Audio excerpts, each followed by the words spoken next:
Pues continuando con la revisión del examen, en la 17 nos decía que se quería determinar el ISR del mes de enero del 2023 de un trabajador que se llama Lucía Lozano Andrade con un sueldo de 9,000 pesos mensual. Ahí la mayoría la tuvo bien, simplemente era los 9,000 pesos, ubicarlos en la tabla que también les puse en el examen, que era esta. Entonces con amarillo les pongo entre qué y qué límites está el monto de los 9,000 pesos, en este caso la cantidad. Y si son 9,000 pesos, pues está acá, ¿no? Entre 6 y 11, ahí están los 9. Entonces le resto 6,332 que están aquí arribita. Lo que me dé lo multiplico por 10,88 y lo que me dé le sumo 371,83. Total me dan un impuesto a cargo de 662,10 pesos. Ese es el impuesto de Lucía. Ahí no me detengo mucho porque todos la tuvieron bien, de hecho no tuve ningún problema. Mi problema comienza en el número 18, porque ahí ya hablamos con el régimen empresarial. Les comentaba que aquí en el régimen empresarial la base pues no van a ser los 10,000 pesos. ¿Por qué? Porque recordemos que en empresarial, a diferencia del asalariado, se toma la utilidad, es decir, ingreso menos egreso, la base, es decir, la diferencia, esa es la que voy a considerar para sacar mi ISR. Por eso aquí en empresarial, la verdad nos beneficia mucho tener gastos porque no podemos bajar al impuesto. Y por eso la insistencia de que quieramos tener gastos y bajar al impuesto. ¿Por qué creen que está tan de moda ahorita los famosos CEFOs, no?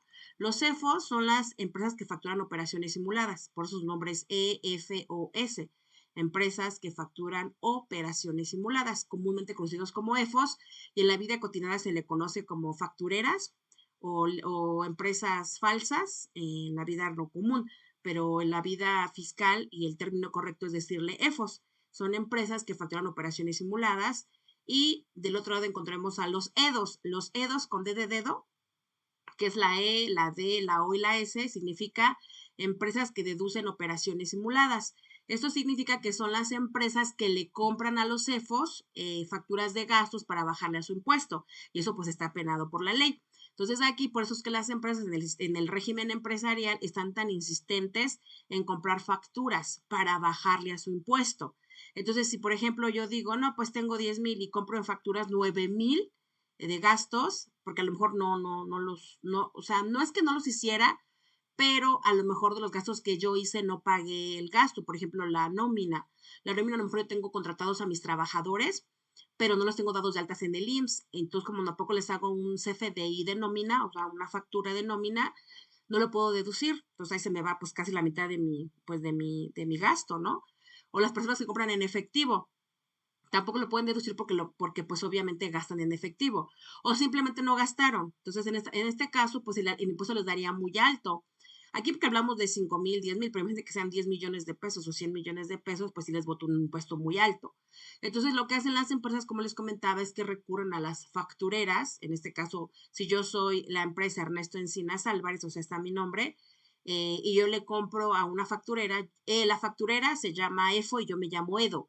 O sea, sí compartimos cierta responsabilidad en el caso de que el SAT nos llegue pues obviamente detectar, pues tanto ellos como nosotros sí tenemos la obligación. Nosotros nos tocó auditar a una empresa que no digo el nombre pues obviamente que por privacidad, muy famosa aquí en el estado de Puebla, y la auditamos. Esta empresa pues le trabaja a una de autos que es en esa, pues sí es Volkswagen, ¿no?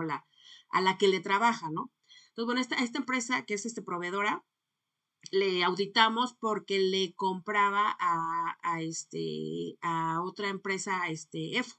Entonces el EDO, que era esta, pues sí como no pudimos localizar como SAT al EFO, porque pues ya se había dado la fuga, pues nos estuvimos insistiendo con el EDO, que era la que teníamos identificada. Entonces le exigimos el crédito fiscal.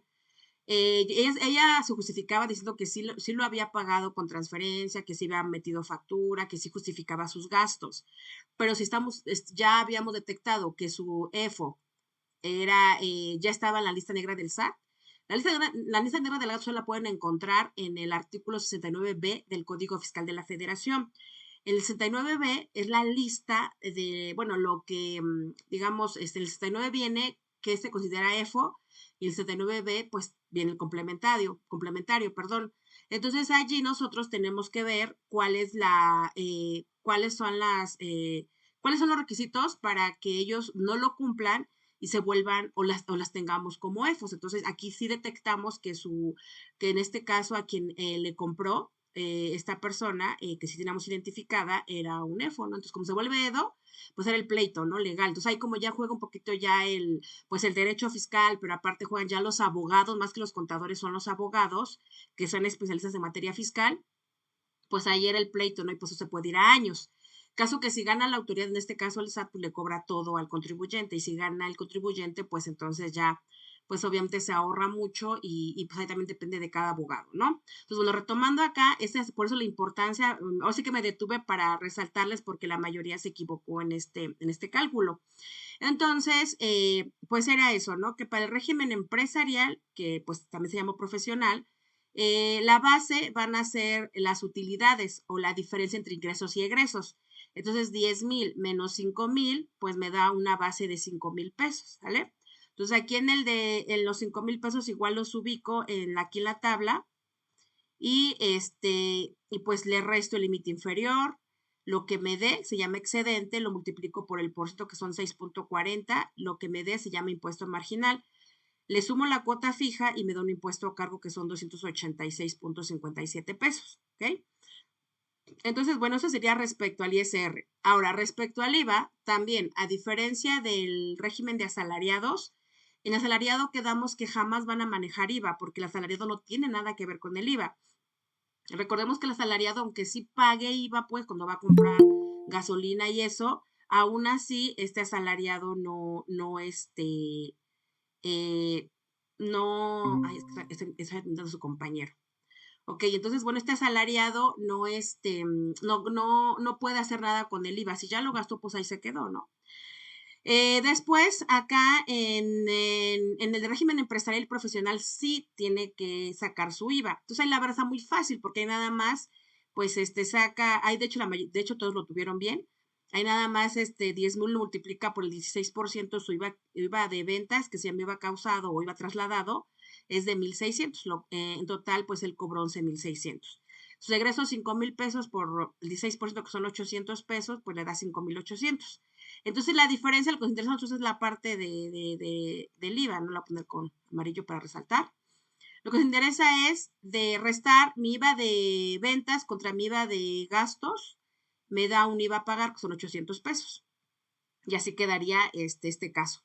Si observan, ya en la práctica les comentaba que estas empresas que recurren a las factureras, que yo la verdad les aconsejo que no hagan eso, porque bueno, a nosotros nos pasó el caso de los que les comento que cuando yo trabajaba en el SAT, que se auditamos a los contribuyentes, aunque ellos no fueran EFOS, ellos eran EDOS con D, o sea, ellos compraban las facturas.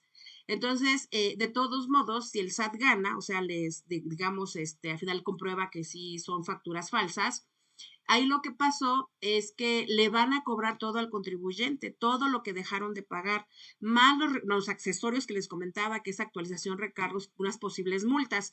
Ya en la negociación del SAT con el contribuyente, bueno, ya le puede reducir las multas.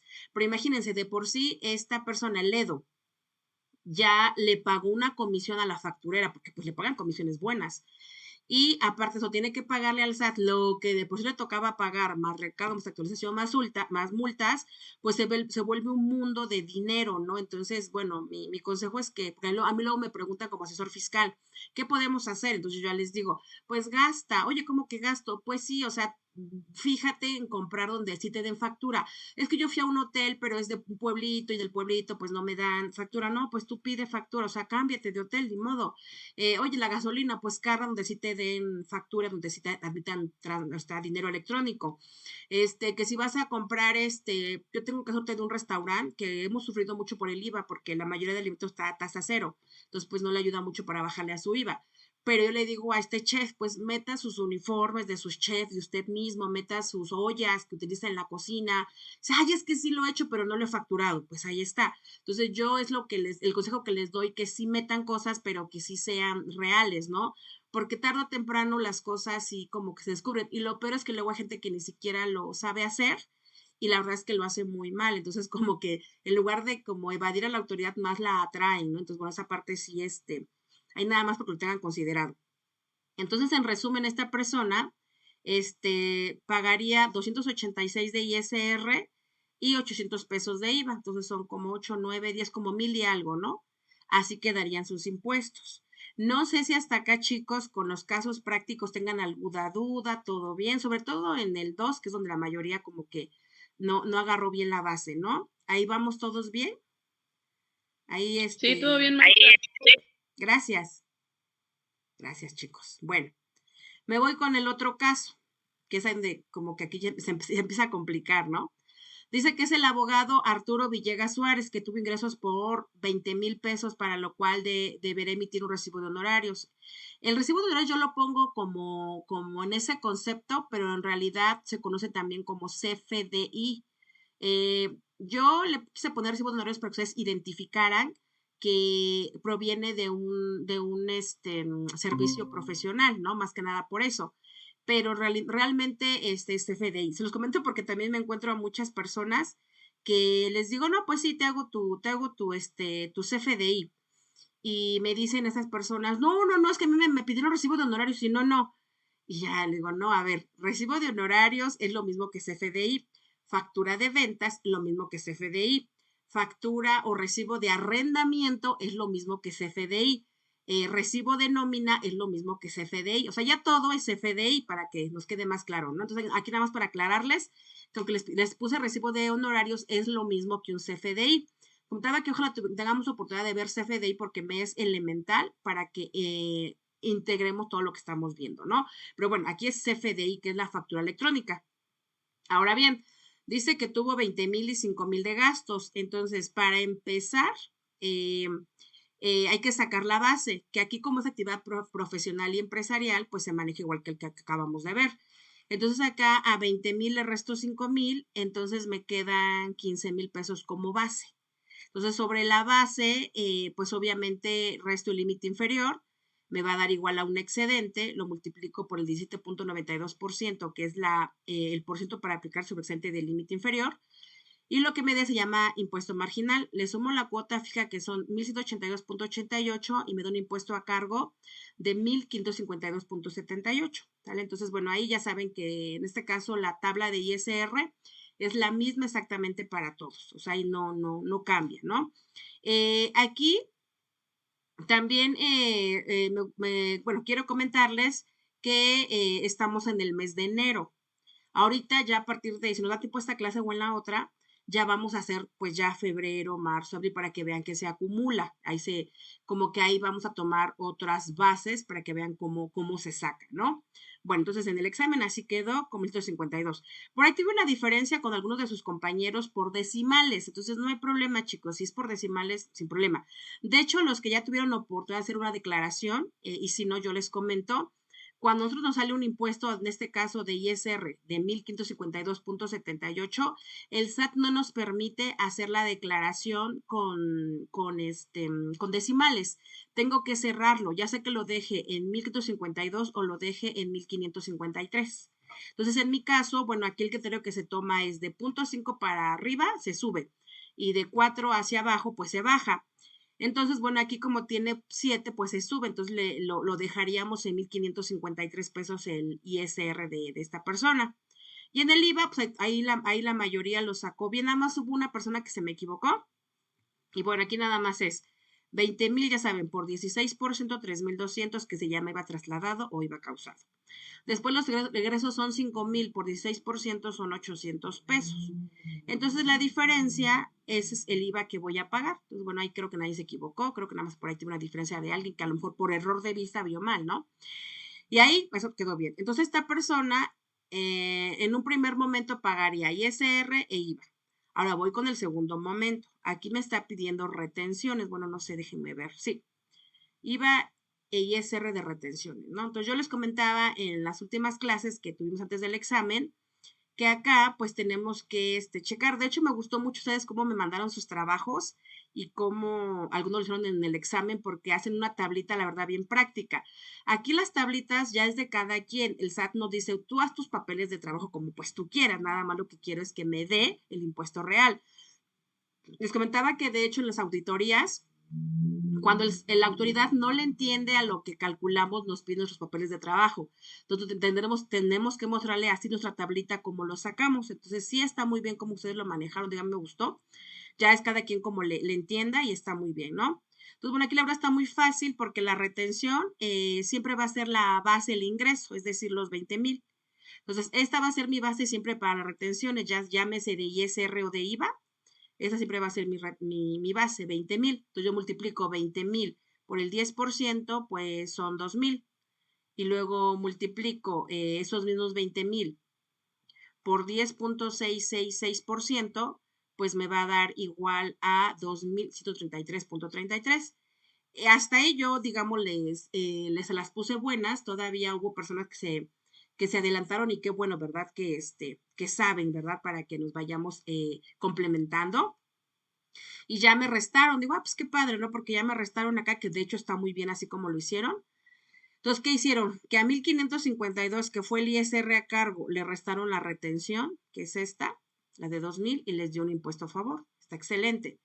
Y para IVA, exactamente lo mismo. A 2,400 que le da de IVA por pagar, le rezan el IVA que les retuvieron, que son de 2,133, y también les da un impuesto a favor. Entonces, realmente esta persona, bueno, no, les da una diferencia, una pequeña diferencia, ¿no? Pagarían nada más IVA porque ISR les da a favor. Entonces, ahí es por eso la importancia de las retenciones. ¿Qué son las retenciones, chicos? Como habíamos comentado en algún momento, miren, las retenciones no es otra cosa más que un monto que me quitan a mí, en este caso yo suponiendo que soy yo el honorario. Vamos a suponer que yo soy Arturo Villegas Juárez, vamos a suponer. Entonces yo, Arturo Villegas Juárez, le presto mis servicios profesionales, doy una factura a una persona moral, ¿no? Entonces lo doy a una persona moral. Y entonces, por el hecho de yo escuchar que es moral, yo tengo que hacer mi recibo de honorarios, o en este caso mi factura, con las retenciones, que son dos, ISR e IVA. En el ISR es al 10% y en el IVA es 10.66%. Ya más adelante vamos a ver el restico, que ahí varía un poquito la tasa, pero bueno, ya lo vamos más adelantito. Ahora bien, esta retención me la tiene que quitar mi cliente, en este caso la persona moral. Y ojo, digo persona moral, no digo la nacional, la perla, la única, no digo eso, simplemente digo la moral. ¿Por qué? Porque ya quedamos que la moral puede ser gobierno, puede ser inclusive una institución de beneficencia pública. Por ejemplo, si yo le trabajo una escuela, le trabajo una fundación, no importa, sigue siendo moral. Aunque ellos, como empresa, no están obligados a pagar ISR por X o Y razón, pero sí están obligados a retenerme a mi honorarios, mi impuesto y pagárselo al SAT. Por eso es tan importante las retenciones. Entonces, esa es la obligación que ellos tienen. ¿Y qué significa? Bueno, no es otra cosa más que ellos me quitan a mí mi impuesto y se lo pagan al SAT. Entonces yo ya al SAT pues ya como que ya le adelanté, ¿verdad? Ya nada más tengo que ver a la hora que pague mis impuestos si vota diferencia a cargo o a favor. Y pues si me vota a cargo, pues lo pago. Si me vota a favor, tengo dos opciones, la devolución o el acreditamiento o la compensación. Bueno, ahí ya depende, ¿no? Pero bueno, así quedaría. Eso fue pues el examen, chicos. La mayoría, la verdad, los felitos salió muy bien. Ahí nada más es ya les mandé como digamos, por apartado, sus observaciones, y como les decía al inicio, si ustedes requieren ver su examen, se los regreso, no hay problema, igual los guardé aquí en mi carpeta. Entonces, bueno, sería la parte del examen. Y bueno, pues vamos a pasar ahora sí a nuestro siguiente tema. No sé si hasta acá hay alguna duda o comentario, con todo gusto, chicos. No, me importa, maestra. Todo bien, maestra, gracias. Gracias, Marcos. Gracias, Adelaida. Gracias, Francisco. Ok, bueno, pues miren, vamos a avanzar un poquito con lo que nos toca ver hoy y cerramos con las exposiciones. De hecho, ya nada más creo que me quedó una exposición pendiente, si no mal recuerdo.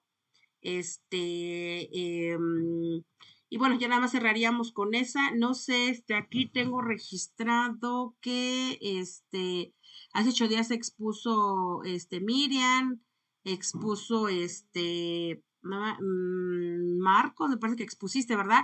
Me falta, creo que también Francisco, no me faltaría Adelaida, ¿no? Entonces, al final, Adelaida, pues, exponemos tu tema y no me acuerdo si Francisco sí terminaste, si no, pues para que lo complementemos. No, maestra, ya no alcancé. Ah, perfecto. Entonces, al final, les doy la última media hora para que ya expongamos, ya consideremos esa parte de su evaluación para el segundo parcial o la segunda parte. Bueno, pues vamos a continuar. Aquí tengo un Excel. Ah, sí, miren. La segunda parte de nuestra clase de hoy es nada más retroalimentar su tarea que me enviaron. Ustedes me enviaron unas tareas de los regímenes de empresariales y profesionales. Eso es muy similar a lo que hicimos ahorita en el examen, nada más lo que quiero es como repasarlo para que ya no haya ninguna duda y me pueda pasar con el siguiente tema. Déjenme cerrar aquí las calificaciones para que no me estorben las hojitas. Me parece, ya me acordé. Era ajá. Miren, yo les había dejado de tarea ¿no? El de la licenciada Sonia López García. Les había dejado el el arquitecto Armando Luna, que es lo mismo, ¿no? Que Sonia. O sea, ahora sí que ahí yo tenía diferentes montos, pero a la hora que yo me metí aquí en la página, me di cuenta que eran los mismos montos, ¿no? Entonces, bueno, no hay problema. Entonces, vean, aquí la verdad está muy sencillo. Ya ustedes, es de hecho muy similar al que acabamos de ver ahorita. Ustedes como con sus plantillas que tienen, con sus hojas de Excel, que incluso les pueden poner fórmula, así está muy bien, ¿eh? De hecho, si ustedes se acomodan más con fórmulas, yo les sugiero que las ocupen, ¿no? Porque es la utilidad del Excel. Yo conozco gente que es buenísima en Excel y que incluso la contabilidad la hace en Excel y pues los felicito, ¿no? Es lo bueno de las herramientas tecnológicas. Entonces, si las pueden usar, qué bueno, ¿no?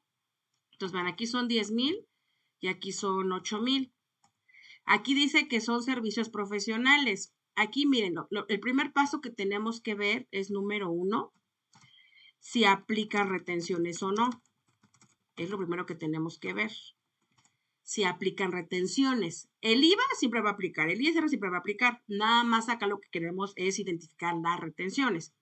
¿Cuándo aplican las retenciones? Bueno, aplican cuando, recuerden, yo soy una persona física como Sonia y le vendo mis servicios a una persona moral, la que sea, pero que sea moral. Entonces, bueno, aquí yo digo que Sonia es persona física y le da servicios a la Perla SADCB. Yo al escuchar que es SADCB, pues ya por automático entiendo que ya es una persona moral. Entonces, sí aplican retenciones. Entonces, sí aplica. Entonces, bueno, ya que tengo identificado eso, pues comienzo. Aquí recuerden que, bueno, ya sea que yo le saque de una vez el IVA, como ustedes se acomoden más, si quieren sacar primero el ISR o el IVA, está bien, tomo los dos los tenemos que declarar. Y acá a los que son 8,000 pesos, lo multiplico por el 16%, porque ahí dice que no incluye IVA, ¿no? Entonces, por eso nada más lo multiplico directo. Entonces, aquí son 8,000 más 1,280 y ya me da, ¿no? Entonces, aquí ya tengo la parte del IVA, pues hecha. La verdad que está muy sencillo, ¿no?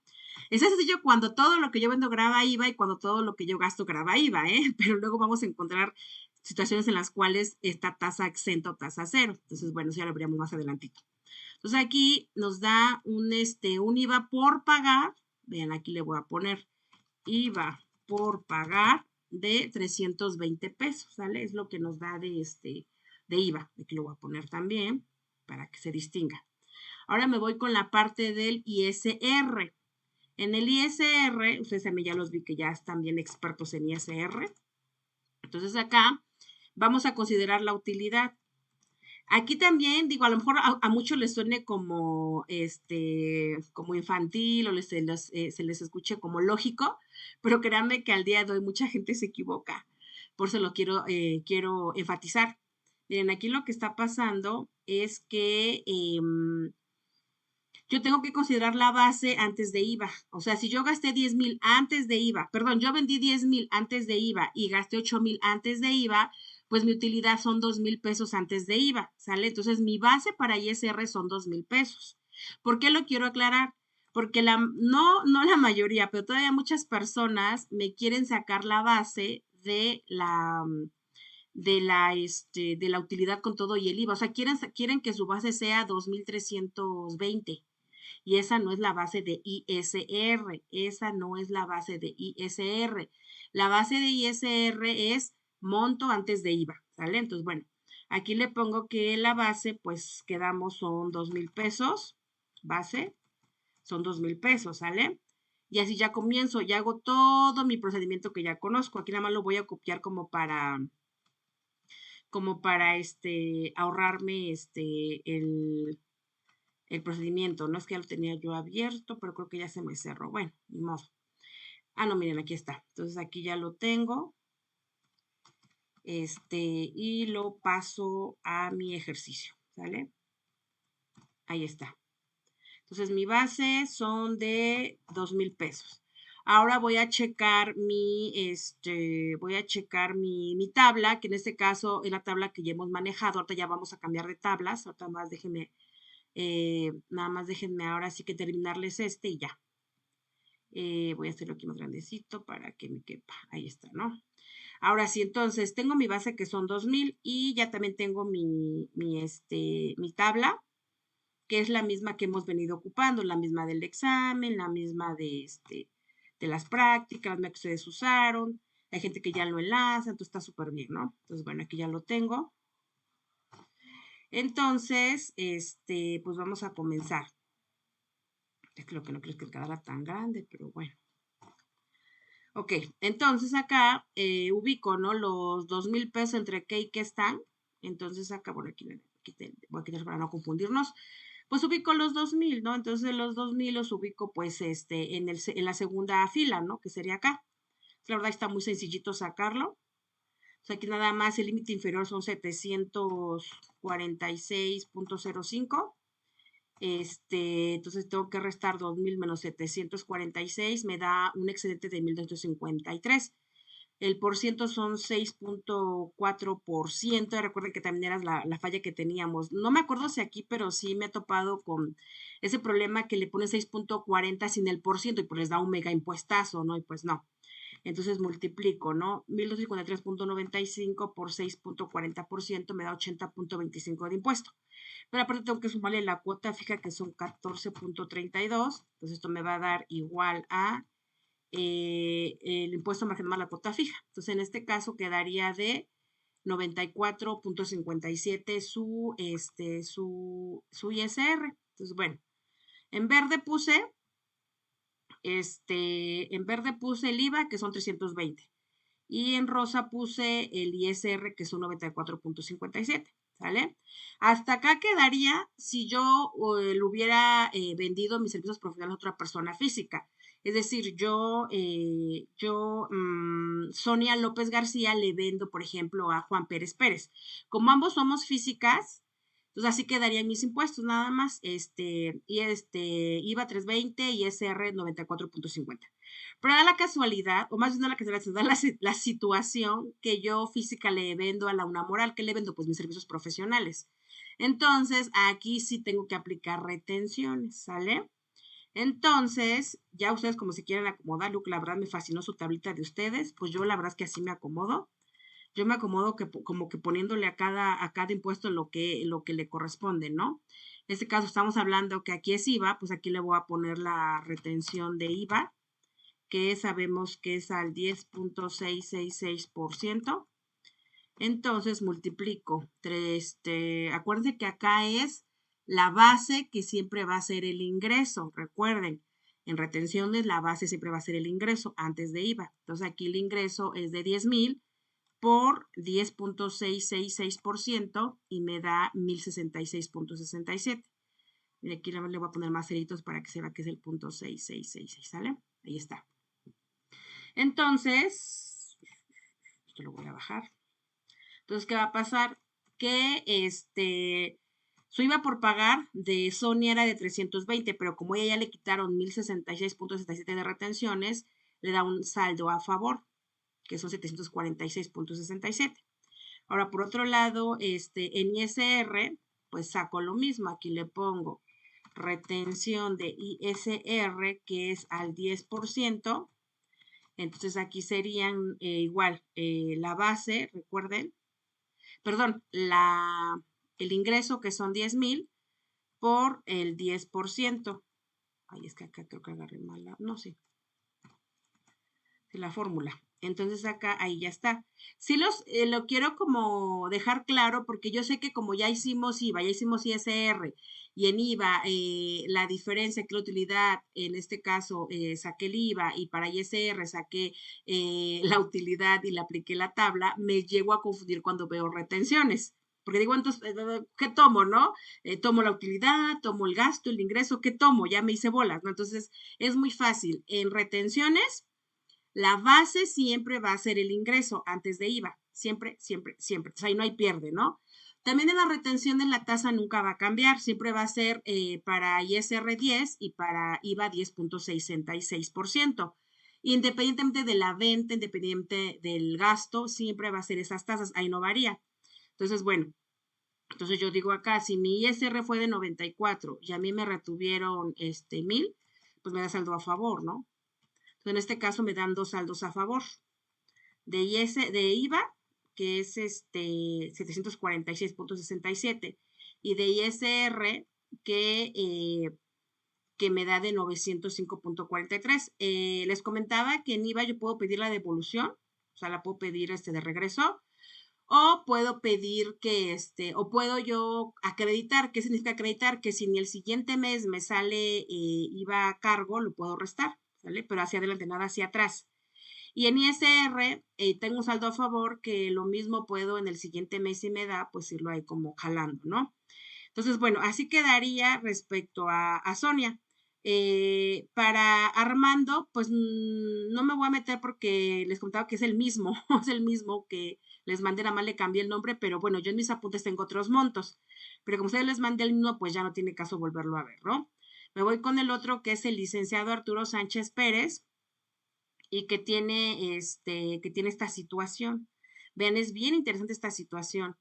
Voy nada más a copiar como los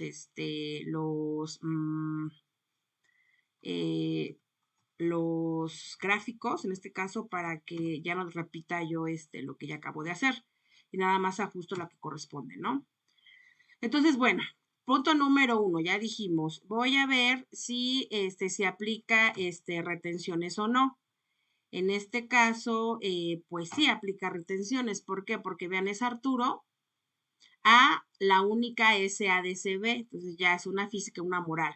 Como de una física y una moral, sí aplican retenciones. Entonces, bueno, aquí ya le puse que sí aplican retenciones. Ahora bien, posteriormente voy a sacar su cálculo. Aquí me dice, ¿no? Tuvo 20,000 pesos de ingresos y tuvo 15,000 pesos de egresos o de gastos. Obviamente aquí sabemos que fiscalmente hablando, pues tienen que ser, reunir los requisitos fiscales, que acuérdense que tiene que ser pagado con dinero electrónico arriba de 2,000, tiene que tener un CFDI y tiene que justificar, o sea, tiene que ver con su actividad o giro, es decir, si es un abogado, pues a lo mejor metió gasolina, a lo mejor metió copias, a lo mejor metió lapiceros, a lo mejor metió así cosas. Pero si es un abogado y metió 15,000 de su despensa de un mes, pues obviamente no va a poder entrar, aunque se lo haya pagado con tarjeta, aunque sí tenga el CFDI, pero no tiene que ver con su giro. Entonces, si él metió despensa, pues no tiene nada que ver. Oye, ¿sabes qué? Es que metí galletas para mi despacho contable, perdón, mi despacho de abogados, mi despacho jurídico. Ah, bueno, ahí es diferente, porque el café, el azúcar, las galletas, los vasos desechables, eso, bueno, pues sí podría justificar su giro, porque tienen un coffee break, ¿no? O a lo mejor dieron unos cursos, ¿no? Unos cursos de reformas, en este caso ven que ahorita salió la reforma a los trabajadores respecto a las vacaciones, ¿no? Que ven que ahora ya no son, el primer año ya no son 8 días, ahora son 12 días. O sea, a lo mejor esos abogados pues dieron un curso de actualización y hicieron un servicio de coffee break, bueno, pues ahí se lo pueden justificar. Obviamente te va a pedir el SAT pues esa comprobación de que realmente hiciste el curso. Entonces, bueno, eso es respecto al egreso. Entonces, aquí la base son 5,000 pesos, ¿sale? Para ISR. Para IVA, ¿cómo quedaría en un primer momento? Bueno, quedaría así. 3,200 menos 2,400, él tendría que pagar IVA de 800 pesos, ¿sale? Hasta ahí vamos como lo sabemos hacer. En su retención, pues multiplicamos esos 20,000 pesos por el 10,66 y le da un saldo a favor. Bueno, en la otra parte del ISR, bueno, pues aquí vemos que que su base son 5,000 pesos, ¿sale? Son 5,000 pesos. Entonces acá, de esos 5,000 pesos, coincide que queda como la anterior, ¿no? El límite inferior son 746, la cuota fija es de 6,40, perdón, el porciento son 6,40 y la cuota fija son 14,32 y me da un impuesto de 286,57.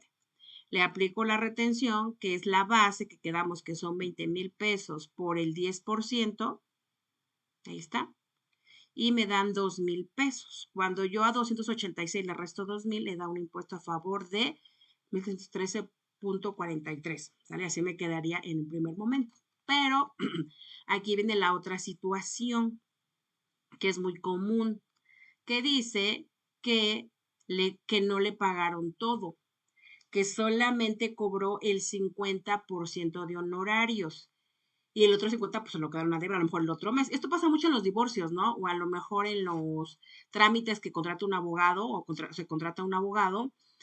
Y así se le maneja, ¿sabes qué? Te doy el 50% y cuando me termine la chamba el otro 50%. Igual con los contadores, ¿no? Yo te quiero regularizar 3 años, sale, conta.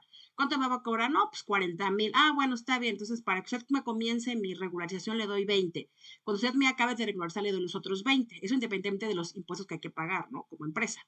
Entonces, así se trabaja y de ese modo, pues se asegura, ¿no? Que va a haber el pago. O sea, se aseguran las dos partes, porque yo como contador me aseguro que no voy a trabajar de a gratis la primera parte y no me van a pagar porque a lo mejor se les hace muy caro los impuestos y ya ahí se queda todo, ¿verdad? Que a mí la verdad sí me ha pasado, ¿no? Y también otra parte se asegura que yo sí le voy a hacer el trabajo, porque también la otra parte le pasa que contrata un contador, se confía y a la hora de la hora no le hace nada, ya bien confiado te le llega la multa del SAT, ¿no? Entonces, bueno, eso es muy común. Entonces aquí dice recibió la mitad, entonces bueno, aquí vean cómo va a quedar. Para efecto de los impuestos, el SAT solamente considera lo efectivamente cobrado y pagado. Otra vez, el SAT solamente considera lo efectivamente cobrado, o sea, lo que yo realmente cobré, y lo efectivamente pagado, o sea, lo que yo realmente pagué. Entonces aquí pues va a variar, ¿no? Porque entonces también tengo que ir al 50%. Entonces vean acá cómo le vamos a hacer. Aquí vamos a hacer una factura de ingreso. La factura de ingreso, es la que yo le voy a emitir a mi cliente por el total. Entonces yo decía a mi cliente, ay, sí, mira, son 20,000 más el IVA, tú me debes 23,200. Y el cliente, bueno, está bien, esa es una factura de ingreso, ya quedó.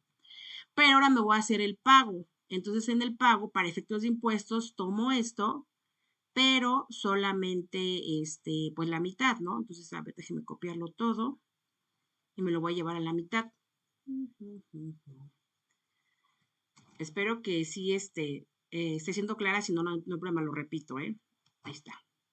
Entonces, van acá, yo solamente cobré el 50%. Estamos hablando que estamos en el mes de enero.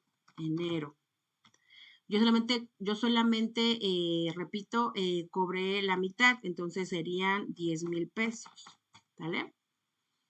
Y bueno, pues aquí dice que gasté los 15,000 en el mes de enero. Entonces, bueno, ahí tengo una pérdida de 5,000 pesos.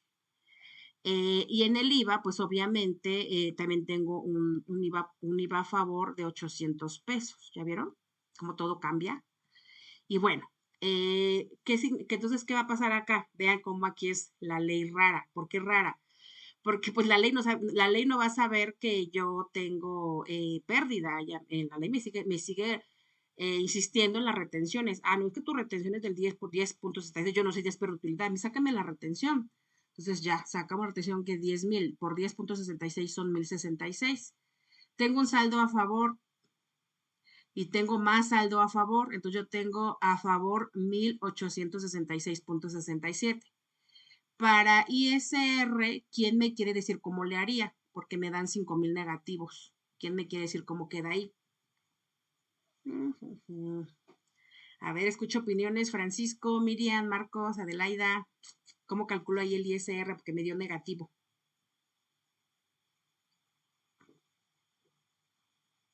Bueno, pues nosotros en mi trabajo lo bajamos en ceros.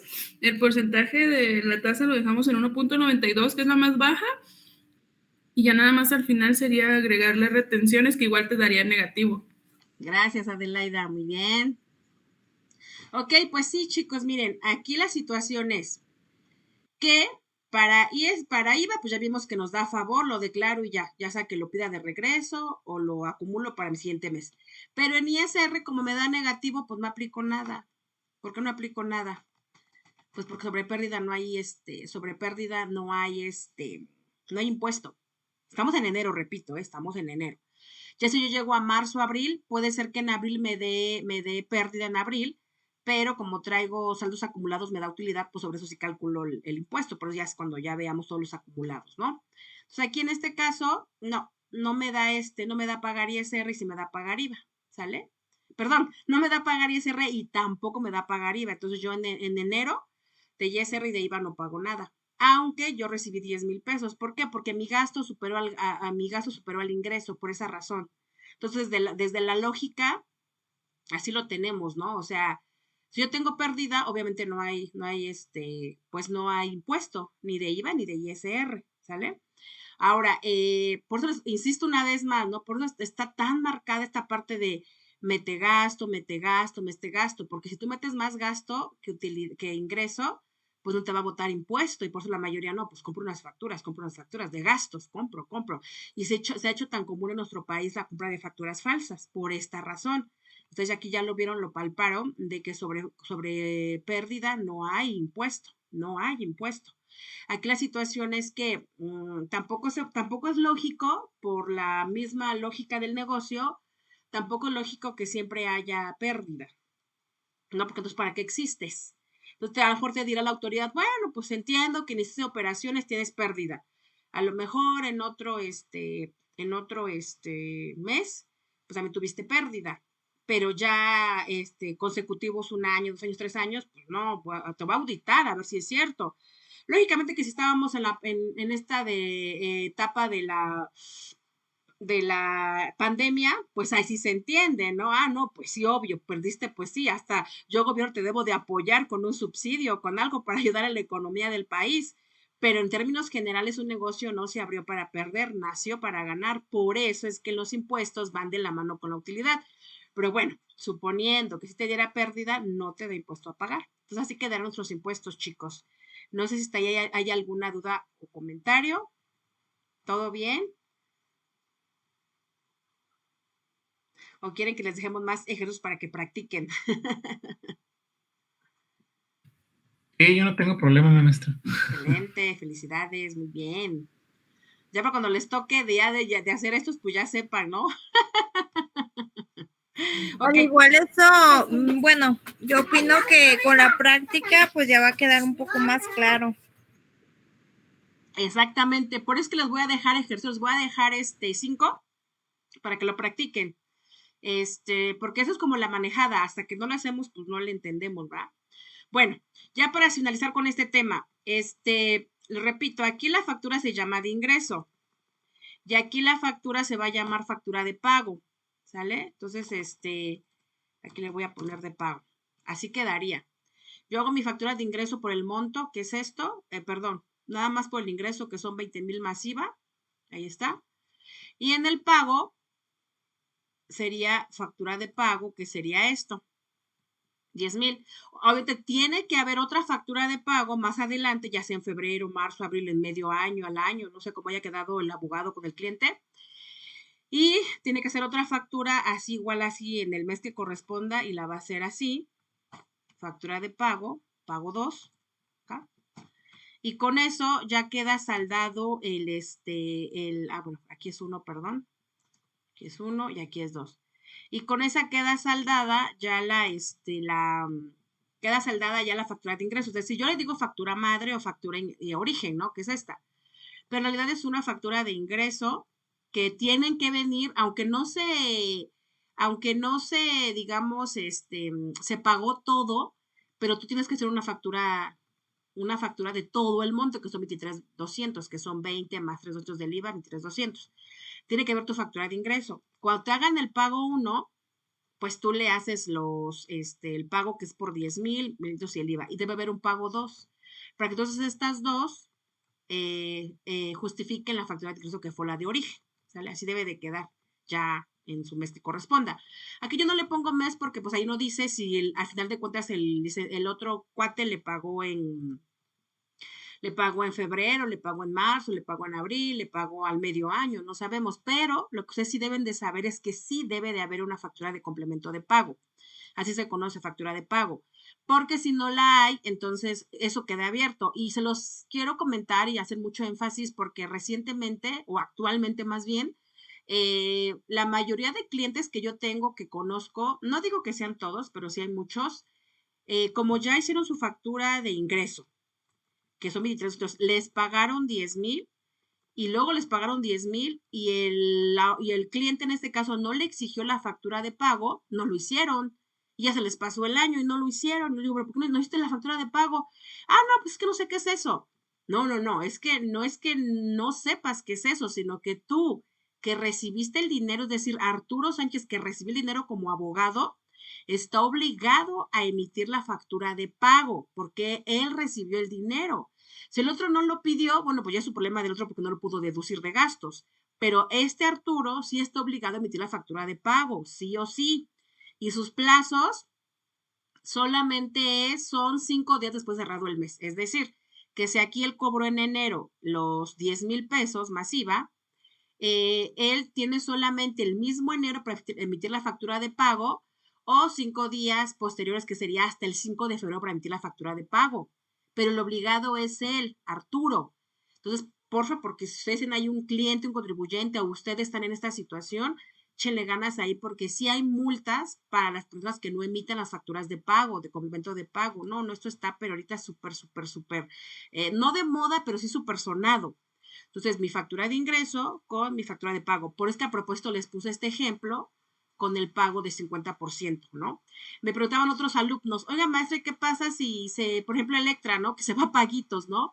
Y que yo pago por mi bicicleta a lo mejor 100 pesos, 100 pesos semanal. Ah, pues es una factura por cada 100 pesos. De modo que se vuelve un mundo de facturas. Por eso es de que ya la mayoría de empresas grandes contrata ya mejor un software de facturación para que le emita 1,000, 2,000, 3,000 diarias y no haya problema con respecto a la factura, ¿no? Entonces, bueno, nada más para aclararles ese tema de los impuestos en relación a la factura, ¿vale? Entonces, bueno, cerramos esto y nos pasamos a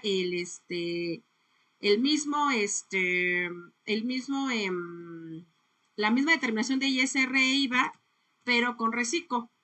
Yo sé que la mayoría ya ha escuchado hablar del reciclo, ¿no? Yo espero que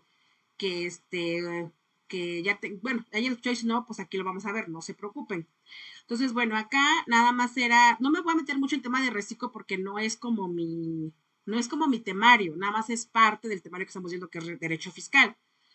Lo malo que quiero que ustedes conozcan del reciclo es como es su cálculo de impuestos. Nada más les voy a dar una breve introducción y ya ustedes pues a lo mejor lo vamos a ver en otra materia o lo verán en otras materias, ya como más en específico los regímenes fiscales, ¿sale?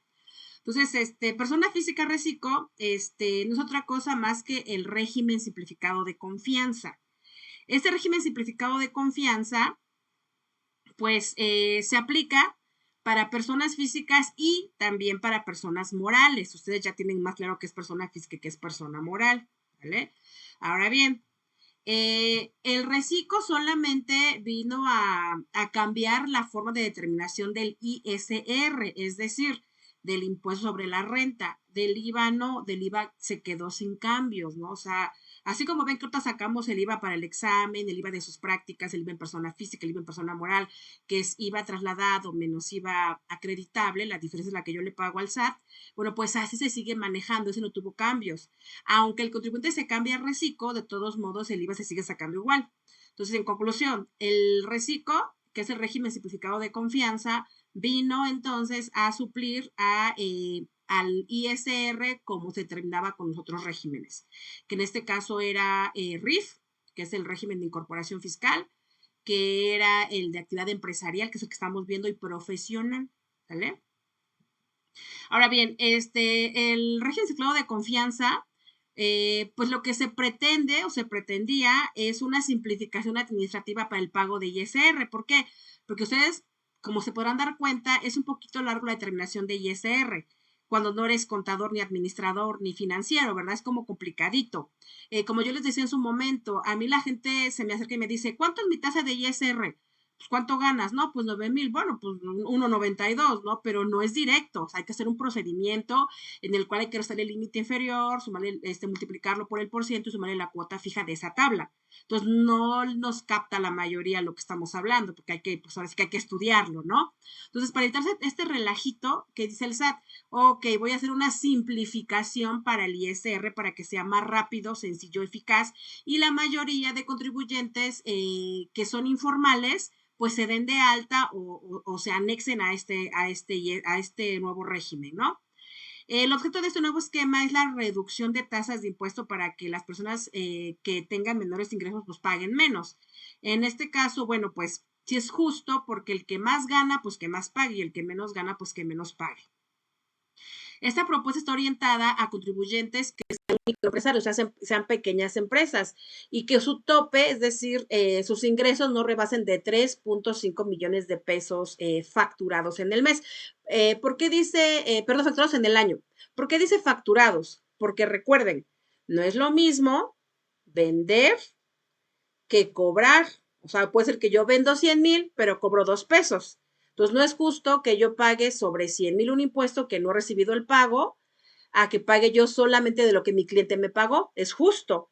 Por eso es que acá dice lo facturado, y que obviamente en la factura, como dice PUE, o sea, paga una sola exhibición, pues se entiende que la factura, al ser PUE, pues es que te la pagaron dentro del mes.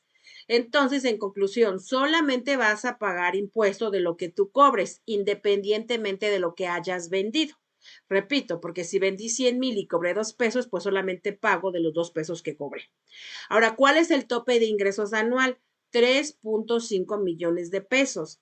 3 millones y medio. Entonces, si tú tienes una empresa, una mueblería, tienes una carpintería, cerrajería, tintorería, una carnicería, un lavado de autos, un negocio de venta de ropa, de venta de mochilas, de lo que quieras, y tú no rebasas en un año de 3 millones y medio, tú puedes estar dentro del régimen de confianza, ¿vale? Ahora, ¿quiénes pueden tributar? Pues todas las personas físicas que no rebasen del monto que acabamos de mencionar, y todas las actividades empresariales y profesionales, que son las que acabamos de ver. Por eso que quise, ahora sí que primero ver empresarial y profesional para luego retomar el reciclo, ¿sale? Entonces, todo lo que es empresarial y profesional, por ejemplo, los contadores, administradores, maestros y empresariales, como es los talleres mecánicos, imprenta, restaurantes, cafeterías, cocinas, cantinas, bares, tiendas de abarrotes, misceláneas, mini supers, escuelas, guarderías, ferreterías, refaccionarias, entre otras, pues ellos pueden, no deben, escuchen bien la palabra, no es lo mismo pueden que deben. Aquí ellos pueden ser reciclos, ¿sale? Es opcional. Y obviamente el régimen de incorporación fiscal. ¿Qué es el régimen de incorporación fiscal? Bueno, pues es un régimen que estaba en el 2021 y del 2021 hacia atrás eran ahora sí que los microempresarios, nada más que ahí su tope de ellos era 2 millones de pesos. Entonces, bueno, ellos, ya este régimen actualmente ya no existe. Entonces, quien quiera darse de alta como microempresario se va a fuerza por reciclo, ¿vale? Los RIFs que aún gozan del beneficio de 10 años pueden seguir hasta que acaben sus 10 años. Pero es que acaben sus 10 años, ya se tienen que volver reciclos, ni modo. Ahora, también los arrendamientos. ¿Quiénes son los arrendamientos, el régimen de arrendamiento? ¿Quiénes son? Bueno, pues se conoce fiscalmente como uso o goce de bienes inmuebles, eh, que son los que rentan casas, departamentos, locales comerciales, entre otros. Entonces, esas tres tipos de regímenes, que es el empresarial, el profesional y el arrendamiento, ellos pueden ser reciclos, ¿sale? Hay otro tipo de régimen fiscal que no lo voy a ver porque ese es su estudio por aparte, que se llama AGAPE, como que se abrevia en AGAPE, que es un AGAPE, bueno, pues es la agricultura, ganadería, silvicultura y pesca, que es todo el sector primario del sistema económico que tenemos, ¿no? Todos los que tienen ahí negocio pues de vender animales, de vender pues todo lo que tiene que ver con, ahora sí que pescados, todo lo que tiene que ver con la pesca, bueno, pues ellos también forman parte del AGAPE, ellos tienen su propio tratamiento, pero también pudieran entrar en reciclo. Adicionalmente, se podrán obtener ingresos por salarios e intereses, es decir, que hay lo que la mayoría me pregunta a mí, oiga, contador, es que yo soy asalariado de una empresa, ¿puedo poner un negocio como reciclo? Por supuesto que sí, porque pueden convivir y pueden obviamente, pueden llevarse al mismo tiempo sin problema alguno. Entonces yo tengo muchos asalariados que tienen un negocio de tintorería, tienen un negocio de panadería, ¿no? O de restaurante. Entonces, ¿qué se hace? Bueno, que por la parte del asalariado, pues ya su patrón le retiene su ISR. Y por la parte de reciclo, ellos tienen que buscar un contador para que les haga sus declaraciones mensuales o, pues ellos si aprenden bien a hacerlo, pues lo hacen ellos, ¿verdad? Entonces, aquí, ¿por qué hacemos énfasis en esto? Bueno, pues porque aquí no se, el tope de 3,5 millones no se maneja por aparte, se tienen que juntar. Es decir, si como asalariado tú en el año tuviste 1 millón y como reciclo obtuviste 3,5 millones, pues ya te pasaste. ¿Por qué? Porque tienes que juntar los dos, los de asalariado y los de reciclo, los juntas, y si ambos no pasan de 3,5 millones, tú puedes seguir siendo reciclo. Pero si tú te pasas, ya no puedes ser reciclo. Tienes que cambiarte al régimen empresarial. Muy bien, también tú no puedes ser reciclo cuando tú eres socio o accionista o integrante de una persona moral. O sea, si por ejemplo yo soy Maritza, soy reciclo. Bueno, quiero ser reciclo más bien, pero no me percaté que soy socio de una persona moral, entonces tú no puedes ser reciclo. Oye, pero ¿por qué? Pues porque así lo maneja la ley, ¿no? De hecho, yo tengo un empresario que está pagando mucho de impuesto como persona física, pero también él es socio de una persona moral que es constructora. Pues como es constructora, pues la verdad es de que pues el dinero le llega de a mucho. Entonces, sí me dijo, ¿sabes qué? Es que estoy pagando mucho de ISR, no existiría la posibilidad de que yo me cambie a reciclo para pagar menos. Yo le dije, pues no se puede, porque usted como ya es socio de una persona moral, ya no puede. Hay dos excepciones, por ejemplo, si tú eres socio o accionista de una persona moral, pero de una fundación, o sea, una persona moral lucrativa, sí puede ser reciclo. También si estás en la Caja Popular Mexicana, que ven que ahí los tienen como socios, pero como de una financiera, pues como que cuando todas tus aportaciones hacen una sociedad cooperativa de ahorro y crédito, ¿no? Entonces, bueno, ahí también sí pudiera ser socio. También, pero pudiera ser reciclo. También cuando sea socio, o sea, pero de una sociedad civil, también tú puedes ser socios, ¿no? De hecho, aquí dice, sean socios, accionistas o integrantes de una persona moral constituidas como instituciones o sociedades civiles con el objeto de administrar fondos o caja de ahorro que les comentaba, así como las sociedades cooperativas de ahorro y préstamo, como Caja Popular Mexicana, ¿no? Cuando tú eres socio de acá, sí puede ser reciclo. También cuando sean socios de sociedades cooperativas de producción y bueno, ¿qué otro sería? Cuando seas, bueno, se repite. Y bueno, quienes cuenten con ingresos sujetos a regímenes fiscales preferentes, ¿no? Bueno, ahí es cuando puedes y no puedes ser reciclo, ¿vale? También lo que veíamos al inicio de nuestras sesiones, los asimilados a salarios no pueden ser reciclos. O sea, no es que yo diga, bueno, mi régimen es el de asimilado a salario y ahora me cambio a reciclo, no se puede.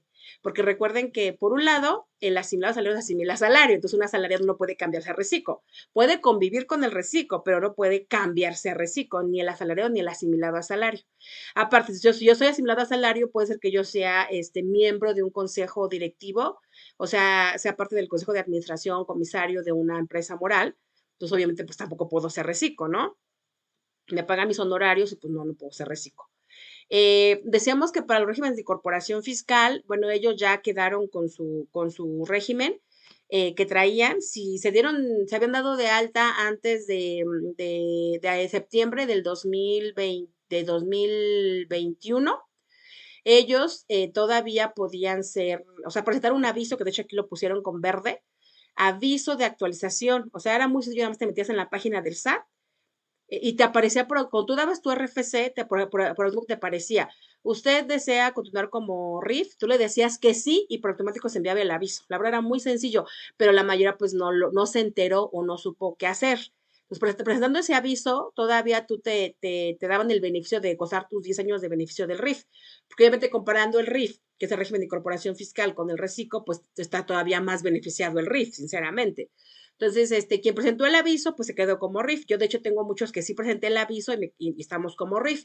Y tengo otros que me llegaron, yo tengo un canal en YouTube y me llegaron por YouTube y resulta ser que, pues me llegaron por eso, porque cuando vieron ya eran reciclos y decían, pero ¿cómo? Si yo como RIF presentaba mis declaraciones bimestrales, hacía mi venta al público en general y casi no pagaba yo IVA, no pagaba yo ISR prácticamente. Entonces, ¿ahora qué pasó?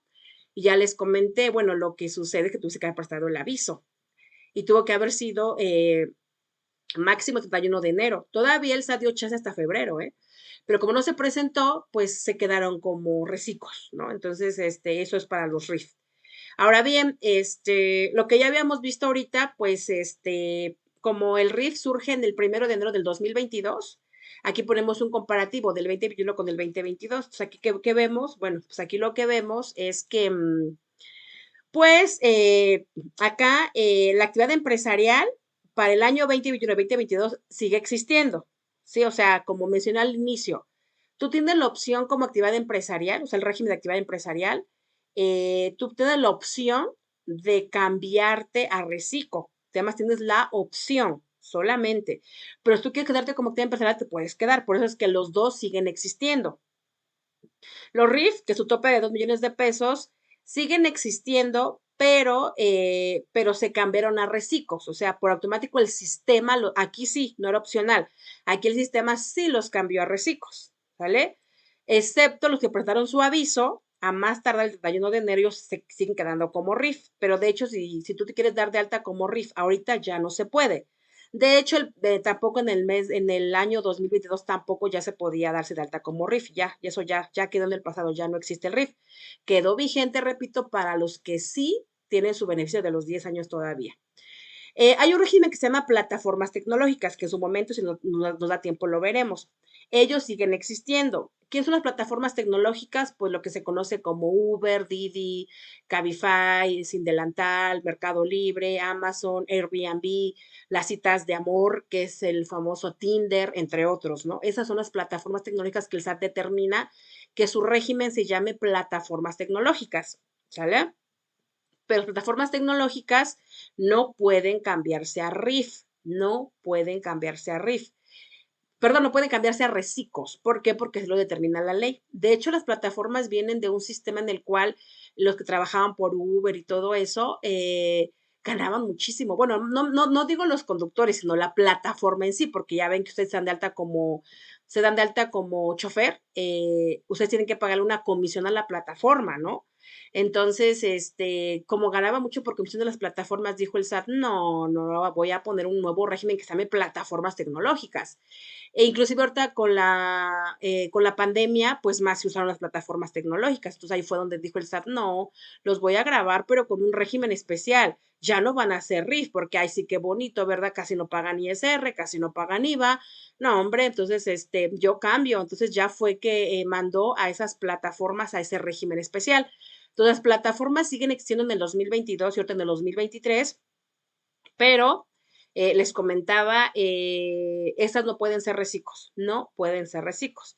Y el arrendamiento, que ya les explicaba que el arrendamiento no es otra cosa más que rentar una casa, un departamento, una plaza comercial, todo lo que tenga que ver con pues con construcción, ¿no? Con bienes inmuebles. Entonces, bueno, en el comparativo, ¿qué pasó? Que todo queda igual. ¿Qué no quedó igual? Que el RIF se cambia a reciclo. Es lo único que no quedó igual, lo único. Y que la actividad empresarial profesional y de arrendamiento puede cambiarse a reciclo. Plataforma no se puede cambiar, esa se queda como está, ¿sale? Ustedes se dan cuenta, el derecho fiscal no es que sea difícil, pero como que tiende a ser muy enredadito, ¿no? Dices, a ver, primero era yo asalariado, ahora soy reciclo, y eran plataformas, y ahora soy arrendamiento, y ¿qué pasa si tengo todo?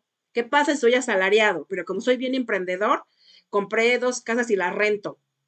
Y como soy bien emprendedor, saqué 2 carros, los metí a Uber y los metí a Didi.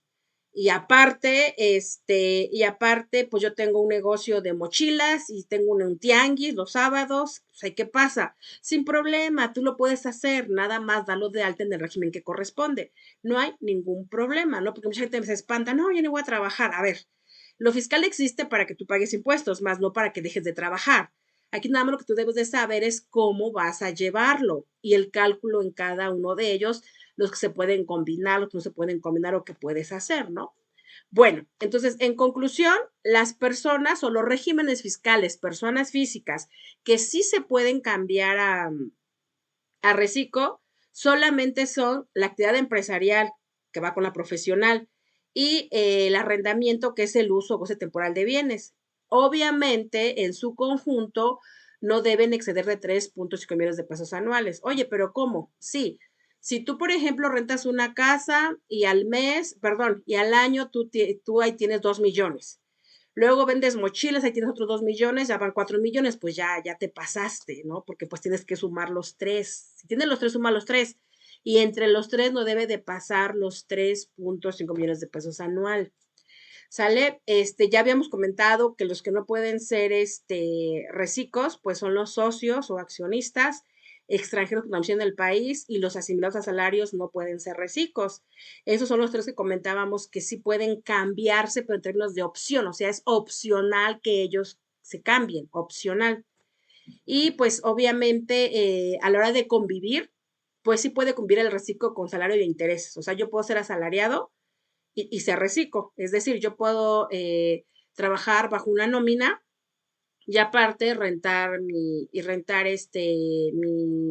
casa, mi departamento, un local comercial.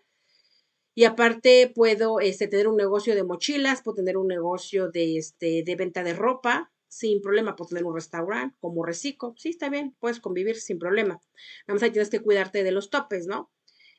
Hay sanciones, bueno, no sanciones, sino hay como, se pierde el derecho cuando tú dejas de incluir las obligaciones fiscales, que es lo que a la mayoría le pasó, ¿no? Me llegó a mí unos reciclos y me dice, no, conta, lo que pasa es que yo era RIF, yo era RIF. Pues ya, no me di cuenta y el SAT me mandó a reciclo en el mes de febrero. Bueno, ya, como Dios me dio a entender, hice lo del reciclo, ¿no? Y después, también, como no prestaron las declaraciones de reciclo continuamente, pues el SAT nos mandó empresarial. ¿Por qué? Pues porque dejaron de incumplir por más de 3 declaraciones continuas y pues ya lo saca del reciclo. Entonces, si ustedes me preguntan a mí qué régimen es mejor, pues obviamente el mejor es el RIF, después el reciclo, pero del reciclo al empresarial, pues es mejor el reciclo, ¿no? Ahí también tiene sus ventajas y desventajas, o depende, ¿no? También depende mucho tus gastos, tus ingresos. Hay personas que no tienen gastos, ¿no? Entonces, bueno, ellos sí les conviene el reciclo. Hay personas que como tienen mucho gasto, bueno, ahí sí les conviene el empresarial, por eso que cada traje a la medida de cada contribuyente. Nosotros cobramos por hacerles ese estudio a los contribuyentes, ¿no? Entonces, en el caso de ustedes que están en esto del derecho fiscal, pues también es útil que lo sepan para que ustedes también puedan hacer este tipo de estudios y decirle al contribuyente, a ustedes mismos en su práctica, que es mejor. Entonces, bueno, si deja de cumplir con sus obligaciones fiscales, lo saca el SAT del reciclo y no puede regresar. Si excede los 3.5 millones de pesos, pues sí lo saca, pero todavía puede regresar cuando otra vez no rebase. ¿A qué nos referimos? Que si, por ejemplo, yo en el 2022 me pasé, pues para 2023 ya no puedo ser reciclo, soy empresarial. Pero ¿qué pasa en el 2023? Que me queden 2 millones, pues para 2024 puedo volver a ser reciclo. A eso se refiere. Y bueno, si tú dejas de presentar 3 declaraciones consecutivas o esporádicas, tampoco vas a poder ser reciclo y tampoco vas a poder regresar. La tabla está bien sencilla, pero bien sencilla. Hay una tabla mensual y una tabla anual. Esa es la tabla mensual. Está muy fácil porque aquí no es como lo habíamos visto en régimen empresarial o asalariado, ¿no? Que límite inferior, límite superior, por ciento y todo ese por ciento pues nos los ahorramos, ¿no? Aquí nada más que vamos a checar, pues aquí dice, tus ingresos efectivamente cobrados. Ojo, porque acabo de hacer un examen la semana pasada, el viernes, hace 8 días precisamente, y pues pregunté reciclo, ¿no? ¿Y qué pasó ahí? Pues que me agarran la utilidad y le aplican la tasa, y acá no, aquí en reciclo es el ingreso efectivamente cobrado, ¿sale? Yo sé que luego nos podemos confundir porque dices, a ver, si ya me dijo la maestra que en empresarial es sobre la utilidad, ahora en reciclo es sobre el ingreso, pues ya me hice bolas, ¿no? Pero no, aquí la verdad es muy claro, ¿no? Simplemente tu factura que sí cobraste, es decir, lo que tú realmente te cayó en tu cuenta bancaria, lo que realmente tú recibiste en dinero, ese ingreso tú lo vas a multiplicar solamente por el porcentaje que te corresponde y ya. Si tú cobraste hasta 25,000 pesos, te corresponde el 1% de impuesto. Si tú cobraste hasta 50,000, te toca el 1.10. Si tú cobraste hasta 83,333.33, te corresponde 1.50% de impuesto.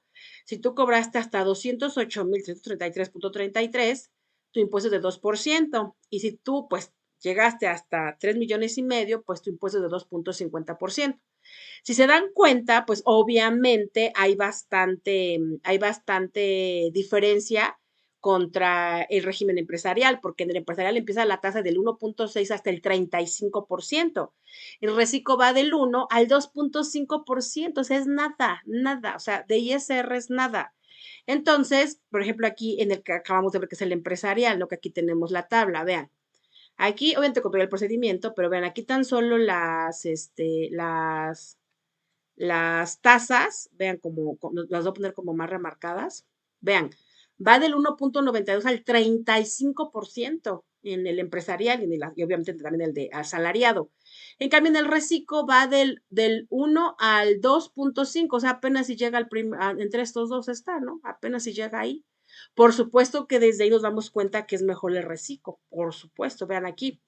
Esta es el por ciento, ¿no? Pero aquí nada más hay que como que topar, ¿no? Porque si, por ejemplo, yo cobré, porque eso es mensual, recuerden, si yo cobré ese mes 28,000 pesos, pues ya tengo que pagar el 1.10, ¿no? Si yo cobré 49,999 pesos, pues el 1.10. Si yo cobré 85,000, pues se toca el 2%. Si en este caso tú cobraste 100,000 pesos, pues tú estás en el 2%. Si tú cobraste 10,000, pues estás en el 1%. Así nada más de directo. Entonces está muy fácil porque nada más agarras tu monto, lo multiplicas por la tasa y ya tienes tu impuesto. Entonces está muy, muy fácil el reciclo, ¿sale? Entonces, bueno, aquí tenemos algunos casos que, por ejemplo, ¿no? Ernesto Encinas Álvarez tuvo ingresos por 85,000 y gastos por 25,000, que incluyen el IVA. Entonces, bueno, ahí vamos a tener solamente que su ingreso es de 73,000. Entonces, 73,000 lo ubico en la tabla que les acabo de mostrar y queda en el nivel número 3. Aquí porque en 50,000 pues se pasa y en 83,000 pues ahí queda, ¿no? Entonces 73,000 queda en el tercer nivel, en la tercera fila. Por lo tanto, su tasa de impuesto es de 1.50%.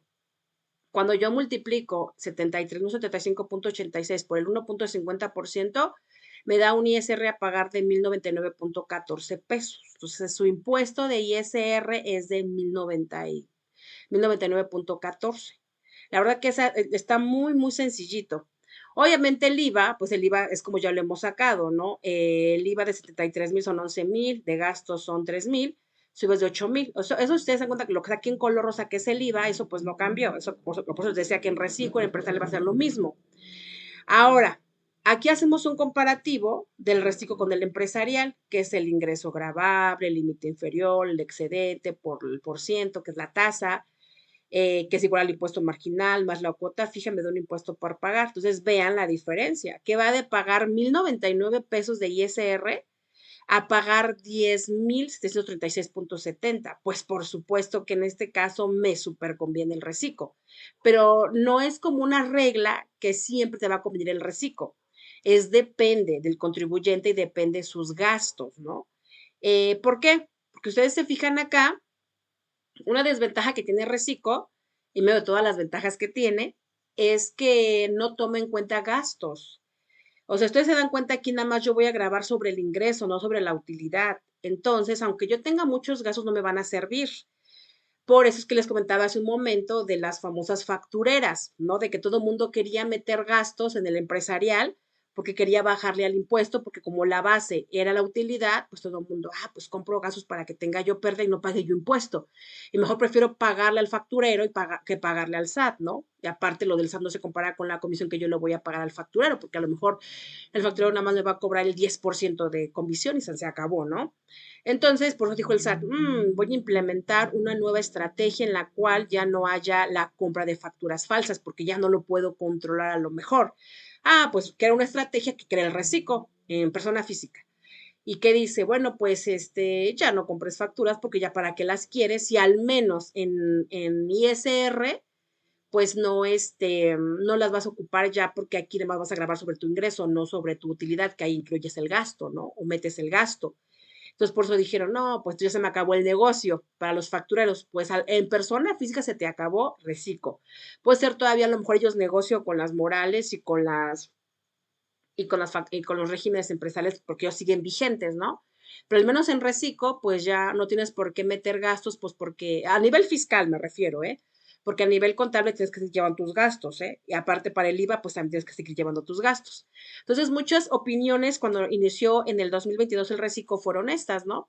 Que, que era como cierta trampita o cierto gancho para que nos diéramos de alta como reciclos, porque a final de cuentas dices, bueno, pues para ISR no meto gastos, pero para IVA tengo que meter gastos. O sea, a final de cuentas, si tengo que conseguir gastos, pues sí, ¿no? Ahí también, repito, ahí depende cada caso, porque por ejemplo yo tengo médicos que ellos de por sí el IVA lo tienen exento porque son servicios médicos, entonces a ellos el reciclo pues les super benefició, porque de por sí como tal ellos no tienen gastos facturados, ¿no? Entonces, dicen, no, pues estamos pagando mucho de impuesto, nuestro IVA está exento, pero nunca vamos a, pues como a tener facturas de gastos porque no tenemos de dónde facturar. Entonces, estos médicos les super convino el reciclo porque, pues finalmente les baja la tasa de impuesto y de por sí IVA, pues no pagaban, no se metían en eso, pues porque no tienen por qué meterse con el IVA. Arrendamiento igual, en caso de arrendamiento yo tengo un contribuyente que igual tiene su negocio de que renta casas y lo mismo, ¿no? Cuando estaba como arrendamiento, pues sí le salió un poquito altito su impuesto. Lo cambiamos a reciclo porque lo mismo, él casi no tiene gastos, porque ¿en qué puede gastar un arrendamiento? En el mantenimiento, pero pues hay casas que pues casi ni les dan mantenimiento, entonces no tiene gastos grandes el contribuyente, entonces la verdad sí les daba muy alto el impuesto. O sea, a él sí, cambiarlo a reciclo, pues sí le convino bastante, por lo que cada caso es diferente, ¿no? Pero en un comparativo, así en general, bueno, en este contribuyente, pues sí le conviene cambiarse a reciclo, aparte tiene la opción de cambiarse, porque que va de pagar 10,000 a pagar 1,099, ¿no? Entonces, bueno, así quedaría. Acá hay más casos que se los voy a dejar de tarea para que ustedes los hagan, los estudien. La verdad que está muy fácil, nada más es multiplicar, les decía, por la tasa y pues ya está. En el cálculo anual, pues que es la que acabamos de pasar ahorita en abril, se tiene que hacer también su declaración anual. Entonces es lo mismo, pero nada más que cambian los montos. En lugar de ser el primero que era de 25,000, pues ahora va a ser 300,000 y así, ¿no? Hasta llegar a los 3,500,000 pesos, ¿sale? Entonces, bueno, ya eso es el anual. que lo vamos a hacer, lo vamos a ver. Yo hasta acá me quedaría, chicos, ya retención de las veo con ustedes la próxima semana para reciclo. Realmente lo mismo que vimos en empresarial, nada más cambia la tasa. Y aquí les dejo esa diapositiva que yo ya les había comentado, que era lo de la retención cuando se aplica. Si es de persona física, quedamos que no hay retenciones. Si es de persona moral a persona moral, tampoco hay retenciones. Si es de persona física a persona moral, que es nuestro caso, pues lo puse como en color amarillo, pues ahí se aplica la retención, ¿no? Ahí sí tenemos que tenerlo claro. Entonces, en este caso del reciclo, pues también van a haber retenciones, ¿no? Entonces, por eso los ponía yo acá. En el comparativo, ¿cómo quedaría? Bueno, en el comparativo quedaría de la siguiente manera. El reciclo tiene, como habíamos visto, su aplicación, es decir, yo, Maritza, honorarios, ¿no? Doy clases de contabilidad y le factura a una persona moral, que es la escuela, tecnológico o escuela X, ¿no? Que es moral. Entonces, yo por el régimen de honorarios, ven que ahorita lo hicimos hace un momentito, ven que mi retención era del 10% y de mi IVA era el 10.66%, que pues ahora sí que simplificando los 10.67. Igual, lo mismo que se aplica en honorarios, se aplica en arrendamiento, es lo mismo. Entonces, en arrendamiento también, la retención de ISR es del 10% y la retención de IVA es del 10.66%, 6666%, ¿no? Ok. Tanto honorarios como arrendamiento, quedamos, los regímenes siguen existiendo. O sea, tú te quieres ir por ese régimen, ahí quédate, no hay ningún problema. Si tú te quieres cambiar a reciclo, que es lo que estamos viendo ahorita, lo puedes hacer. ¿Qué beneficios tiene? Recordemos que reciclo solamente aplica para ISR, no para IVA. Por lo tanto, IVA se queda igual tanto en la tasa del 16% normal como en la retención, que sabemos que es el 10.66%. Entonces, eso se queda igual, ¿sale? En reciclo, pues sí va a cambiar. Y de hecho, sí te va a beneficiar mucho porque en lugar de ser la retención del 10 es del 1.25%. Entonces, imagínense, ¿no? A mí la verdad me encanta eso de la retención porque, por ejemplo, yo en mi caso trabajé ahorita trabajo pues en el tecnológico y en el periodo de agosto a diciembre, como estamos por honorarios, nos pagan trimestral y si no das tu factura a tiempo, entonces te lo juntan todo, o sea, te pagan los 6 meses, imagínense, ¿no? Dices, wow, si recibes 6 meses juntos, está súper bien, ¿no? Pero es como, se siente bien bonito porque dices, bueno, a lo mejor yo no sé, se me ocurre, cobré 40,000 por dar una cifra, ¿no? Esos 40,000, el tecnológico, como es moral, me quita a mí de 40,000 el 10%, o sea, me quita 4,000. Entonces, pues imagínense, pues sí duele, ¿no? Duele. En cambio, como yo me cambié a reciclo, pues me quitó el 1, o sea, me quitó 402 pesos, algo así. Entonces, imagínense, hablo de un monto de 40,000. Entonces, ¿qué va? Que te quiten 4,000 a que te quiten 400 y pico, ¿no? No, pues se siente bien bonito. Entonces me decía una compañera maestra, no, porque si yo me cambio a reciclo, ya el tecnológico no me va a querer pagar. Yo le decía, no, pero es que el tecnológico no tiene nada que ver con tu régimen fiscal, porque tú eres independiente, tú eres honorario, eres servicios profesionales independientes. Al tecnológico ni le va ni le viene tu régimen fiscal, él cumple con retenerte. Si tú te vas como honorario, pues te quita el 10 y se lo paga el SAT. Si te vas por reciclo, te quita el 1.25 y se lo paga el SAT, SAN se acabó. O sea, no, a él no le afecta, pues, porque el dinero ni siquiera sale de él. Entonces, es lo que hace su función, en este caso la moral, que es el tecnológico, pues es que te quita nada más lo que te corresponde de retención y ya.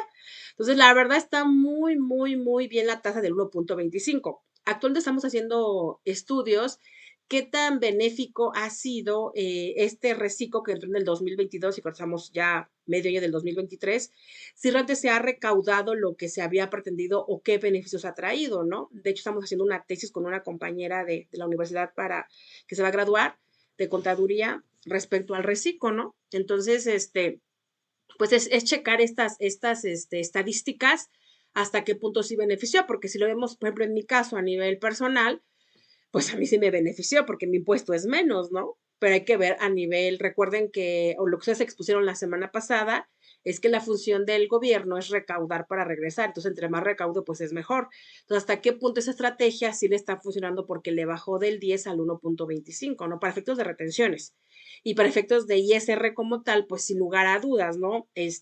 La tasa que tenemos en el empresarial que va del 1.6 al 35%, al reciclo que va del 1 al 2.5%. Entonces, la verdad sí está bastante beneficiado hasta ahorita. No sabemos qué vaya a pasar después. Tampoco sabemos si este régimen vaya a continuar, porque esto como es fiscal, recuerden que va cambiando, ¿sale? Y aquí pues resaltamos, ¿no? Que para efectos del reciclo del IVA, no hay cambio alguno, sigue siendo exactamente lo mismo. Aquí pues obviamente los comparativos, los cálculos que nosotros ya iremos haciendo y las ventajas y desventajas para ir concluyendo el día de hoy, ¿no? Ya la otra semana terminaremos y ya nada más les dejaré ahí unos ejercicios de los comparativos, así como yo se los hice acá, ¿no? Que me hagan un comparativo del régimen, del régimen empresarial contra el reciclo, que aquí lo tienen, miren. Sería el reciclo así y el empresarial así. Entonces, y que ustedes me digan cuál es el mejor, ¿no? O cuál le conviene más al contribuyente. Entonces, se lo subo en Classroom y ya me lo anexan ahí como actividad. No sé si que hay alguna duda o comentario para contar con las exposiciones, chicos. ¿Todo bien? Todo bien, maestra. Sí, maestra. Muy bien. Ya veremos en los ejercicios, ¿verdad? ¿Qué tal salimos? Exacto, a ver cómo nos va. Yo sé que les va a ir bien, van a ver.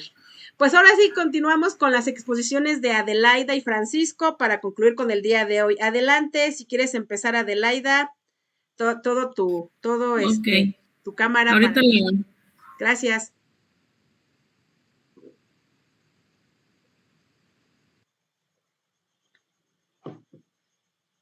Y ya nada más se va preparando Francisco García para la otra exposición. Más o menos que se tarde Adelaida 10 y Francisco 10, yo creo que con eso ya estamos bien.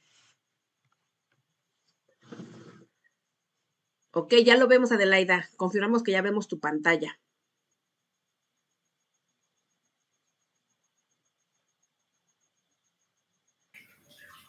Listo. Bien.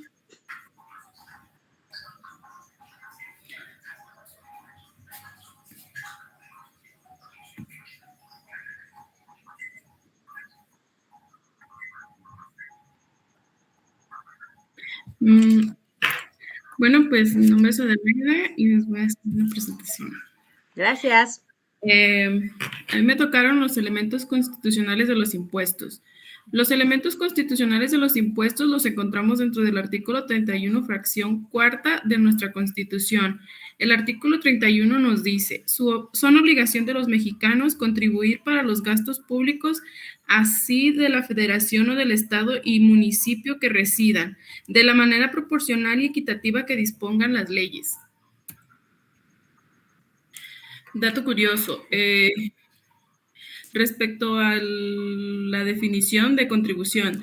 Así, la contribución constituye una exigencia del Estado en virtud de su potestad de imperio, creada con la finalidad de contribuir al gasto público. En efecto, en el texto constitucional se emplea la palabra contribución y no impuesto, pues este último es un término mucho más autoritario en el que no trasciende valorar las circunstancias del sujeto a quien va dirigido. Por ende, si en el texto constitucional se hace referencia a los principios como la proporcionalidad y equidad en la relación con la contribución, ello implica que el Estado toma en consideración circunstancias propias del sujeto pasivo, lo que garantiza un mínimo de justicia y evita que se traduzca en una imposición absoluta y arbitraria. Ok. Principios constitucionales de las contribuciones. Son criterios universales de ética social o axiología jurídica, los cuales constituyen el fundamento de todo sistema jurídico posible actual. Los principios son perdurables en el tiempo, nunca están sujetos a cambios o sustitución y adoptan un valor intrínseco, más bien encomiendan la obtención de un fin. Muy bien. Principio de generalidad. Son obligación de los mexicanos, lo que resulta ser uno de los elementos principales del acto legislativo, ya que una ley es general cuando tiene aplicación a todos los individuos que se coloquen en el supuesto normativo. Ok. Esto nos habla pues de que todos estamos obligados, ¿no? Ujú. Principio de obligatoriedad. Son obligaciones, la contribución a los gastos públicos constituye una obligación de carácter público que encuentra vinculación directa con la coercitividad con la que cuenta el fisco. Este principio se encuentra reiterado en el artículo 1 del Código Fiscal de la Federación. Vinculación al gasto público. Contribuir para los gastos públicos. Este principio a su vez constituye una obligación para el Estado, que es el destinar las contribuciones únicamente a la satisfacción de los gastos públicos, concepto que doctrinaria y constitucionalmente tiene un sentido social y un alcance de interés colectivo. Es lo que hemos venido viendo durante las clases, que todo lo que es la recaudación de impuestos es utilizada para el gasto público, ya sea para la construcción de carreteras, escuelas, hospitales, etcétera.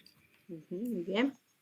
Principio de proporcionalidad. De la manera proporcional. A través de este principio se distribuyen las cargas tributarias tomando en consideración la capacidad de pago individual de los contribuyentes, que es lo que estamos viendo con los diferentes regímenes y su manera de pagar los impuestos. Así es.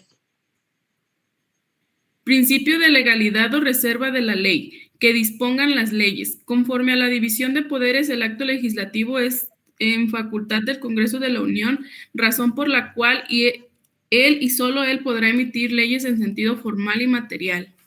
Ujú. Principio de equidad y equitativa, o que implica que las disposiciones tributarias deben tratar de manera igual a quienes se encuentren en una misma situación y de manera desigual a los sujetos del gravamen que se ubiquen en una situación diversa, para lo cual el legislador debe crear categorías o clasificaciones de contribuyentes sustentadas en bases objetivas que justifiquen el tratamiento de diferente entre una y otra, que es lo que vemos de los regímenes. Así es. Elementos constitucionales de los impuestos: sujeto, objeto, base, tasa o tarifa y época de pago. Sujeto activo. En el derecho tributario existe solo un sujeto activo en la obligación fiscal, es el Estado, pues solamente él, como ente soberano, está investido de la potestad tributaria, que es uno de los atributos de la soberanía. Ujú. Sujeto pasivo y pagador.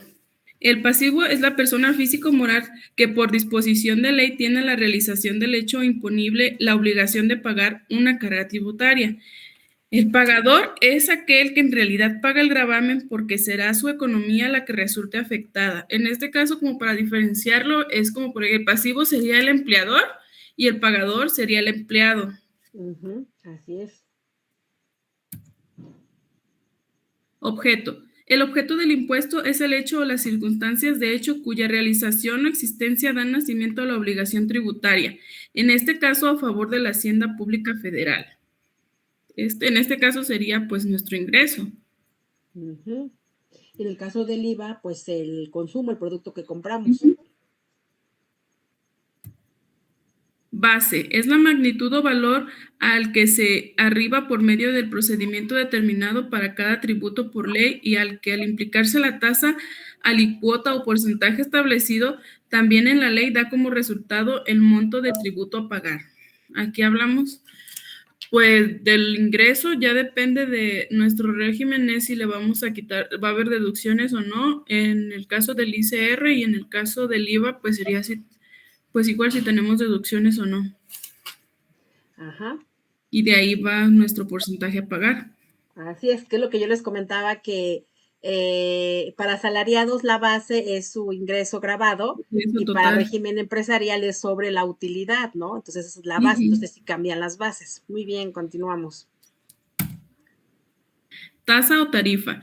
Una vez nacida la obligación del pago a cargo del contribuyente, es necesario fijar el monto a pagar derivado de dicha acción. Para ello se aplica un porciento establecido en la ley a la base gravable y ello dará como resultado la cantidad líquida a pagar. Cabe mencionar que la doctrina prevé 3 clases diferentes de tarifas: fija, proporcional y progresiva. Ujú. La tasa fija es aquella que se expresa en cantidades específicas. La proporcional, cuando estamos en presencia de porcentajes de igual manera fijos, pero con la salvedad de que siempre dicha cantidad va a representar la misma proporción independientemente de la base que se aplique. En este caso, la proporcional sería como la de el régimen del reciclo. Y la tasa progresiva cuando existen varias tasas de manera escalonada y la tasa va en aumento proporciona a la cantidad que grava el tributo, que en este caso sería el empresarial. Así es, exactamente. Época de pago. Se habla al respecto en el Código Fiscal en el artículo 6º. Las contribuciones se pagan en la fecha dentro del plazo señalado en las disposiciones respectivas. A falta de disposición expresa de pago, deberá hacerse mediante declaración que se presentará ante las oficinas autorizadas dentro del plazo que a continuación se indica. 1. Si la contribución se calcula en periodos establecidos en la ley y en los casos de retención o de recaudación de contribuyentes, los contribuyentes retenedores o las personas a quienes las leyes impongan la obligación de recaudarlas, las entenderán a más tardar el día 17 del mes de calendario inmediato posterior a la determinación del periodo de la retención o de la recaudación, respectivamente. 2. En cualquier otro caso, dentro de los 5 días siguientes al momento de la causación, que era lo que nos explicaba el otro día. Sí, que depende del RFC, te pueden dar más días adicionales. Exactamente. Sí. Muy bien. Como podemos ver, la ley nos da dos posibilidades que pueden ser ya sea pagar el día 17 del mes del calendario inmediato posterior al día en que se causa el impuesto o dentro de los 5 días siguientes al momento de la causación. Derecho al mínimo vital. Deriva de los principios del Estado social de derecho, dignidad humana y solidaridad, en concordancia con los derechos fundamentales a la vida, a la integridad personal y a la igualdad. Concretamente, en lo que se refiere a las condiciones materiales básicas e indispensables para asegurar la supervivencia digna y autónoma. Por lo tanto, constituye un límite al poder impositivo del Estado. Esto quiere decir que todos los contribuyentes tienen derecho a que les quede la cantidad, en este caso se pone como mínima, pero es para que tengan una vida digna. Así es. Y he terminado. Gracias. Gracias, Adelaida. ¿Nos puedes dar tu opinión, tus conclusiones? Pues en este caso, bueno, a mi punto de vista, creo que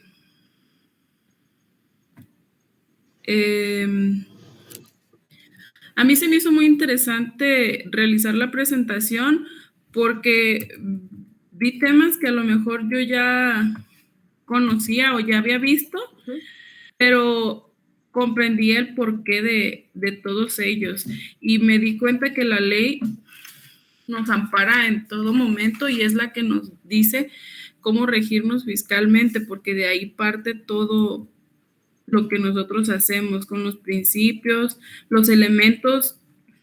Se me hizo muy interesante lo de los sujetos, lo del sujeto pasivo y pagador y el activo, que es diferenciar cada uno de ellos. Yo no sabía cómo diferenciarlos, o sea, yo conocía que todo el mundo pagaba, pero hasta ahí. Entonces me pareció una parte muy interesante. Así es. Pues gracias, Adelaida. Sobre todo saber que la ley es bilateral, es decir, que impone obligaciones, pero también da derechos. Entonces, en dado caso que nosotros quieramos defender, tenemos los elementos para poder nosotros saber cuáles son nuestros derechos y sobre todo las estrategias fiscales, porque no es la misma estrategia fiscal para pagar menos que evasión fiscal, es diferente. Cuando nosotros aplicamos una estrategia fiscal, conocemos la parte de la ley que nos da beneficio, como el reciclo. O sea, yo de empresario del reciclo me cambio reciclo, pago menos, pero jamás estoy evadiendo la autoridad, jamás estoy haciendo un delito. Entonces, es lo bueno de conocer de las leyes, lo bueno de conocer de toda la fundamentación teórica, ¿no? Pues gracias, Adelaida. ¿Algún comentario, alguna duda que tengan Marcos, Francisco y Miriam respecto a lo que expuso Adelaida? No, maestra. Muy bien, gracias. Pues continuamos ahora sí con Francisco en nuestros últimos momentos que nos quedan de la sesión. Adelante, Francisco.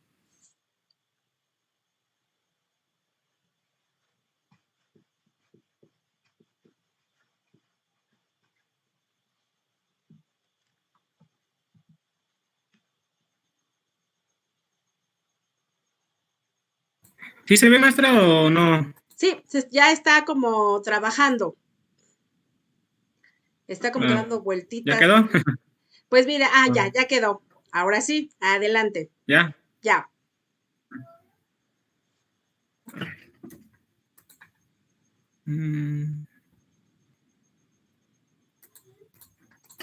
No sé, grande.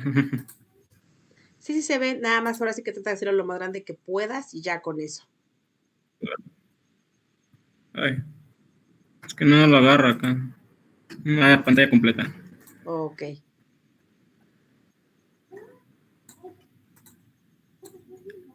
¿No agarra, maestra? ¿O si ya está en pantalla completa? Pues sí se logra Ya ver. saben, pantalla. Sí se logra ver. Pues, bueno, pues la Carlitos, porque ya es un poquito tarde.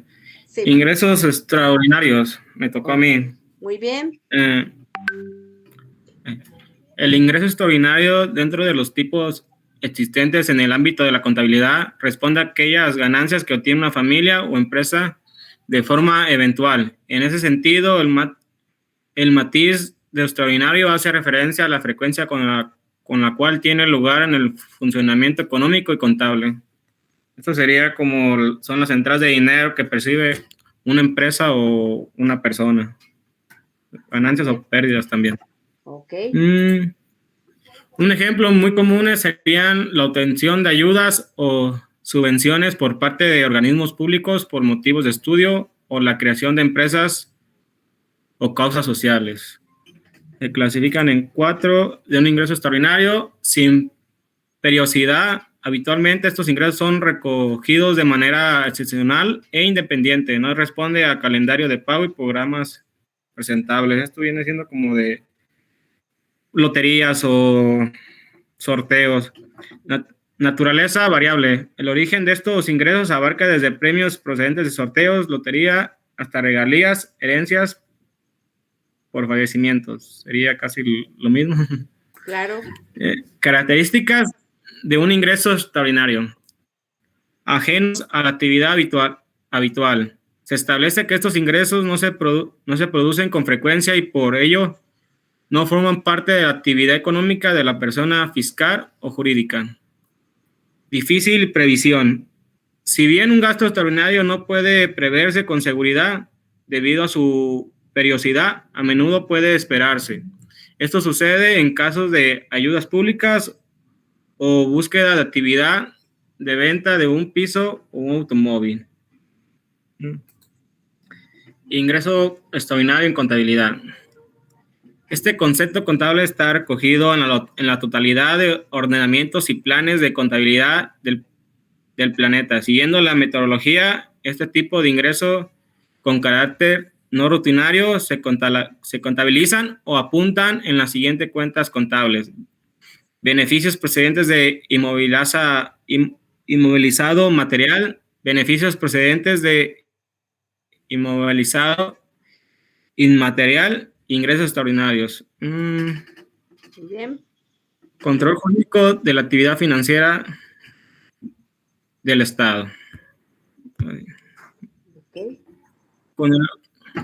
Con el objeto de procurarse los medios necesarios para los gastos públicos destinados a la satisfacción de la necesidad pública y en general a la realización de sus propios fines. La necesidad pública son servicios de los cuales no pueden prescindir una sociedad, como son la justicia, la defensa nacional, la seguridad pública, los transportes, la educación, la misma actividad económica del Estado, el crédito público. Derecho financiero. Tiene un objeto el estudio sistemático del conjunto de normas, de reglamentos, la obtención, el manejo y la aplicación de los recursos que requiere el Estado para el desarrollo de sus actividades, así como el estudio de las relaciones jurídicas entre los poderes de los órganos del Estado y entre las mismas ciudadanos que derivan de la aplicación de las normas. Derecho fiscal. Este campo se reduce cuando nos concentramos al aspecto solamente de la obtención de los recursos que percibe el Estado por distintos medios, ya que sean por la explotación de sus propios bienes, por la aportación voluntaria de diversos sujetos o por la importancia que establece debido a su poder de imperio.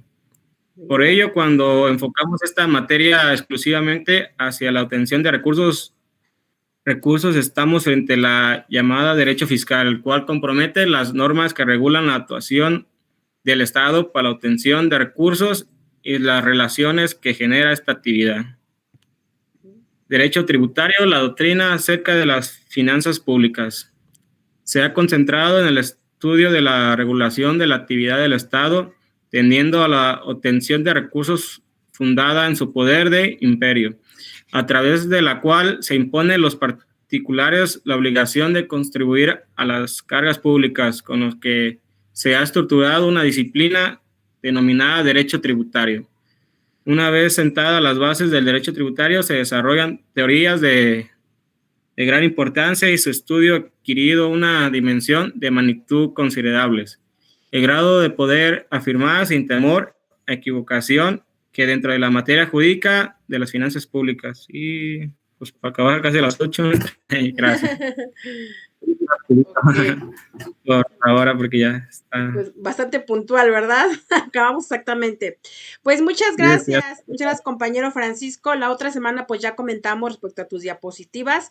No sé si ustedes ya las puedan visualizar, si no yo se las subo para que todos tengamos todas las diapositivas, se las subo si no por WhatsApp, para que las tengamos. Les agradezco mucho su atención y tiempo, chicos. Les dejo sus actividades en Classroom y nos veremos otra semana. Gracias por la exposición, Adelaide, gracias por la exposición, Francisco. Que tengan muy buen fin de semana. Que descansen. Gracias, en fin, igualmente. Hasta luego, buenas noches. Gracias, buenas noches. Gracias, maestro. Hasta luego. Buenas noches.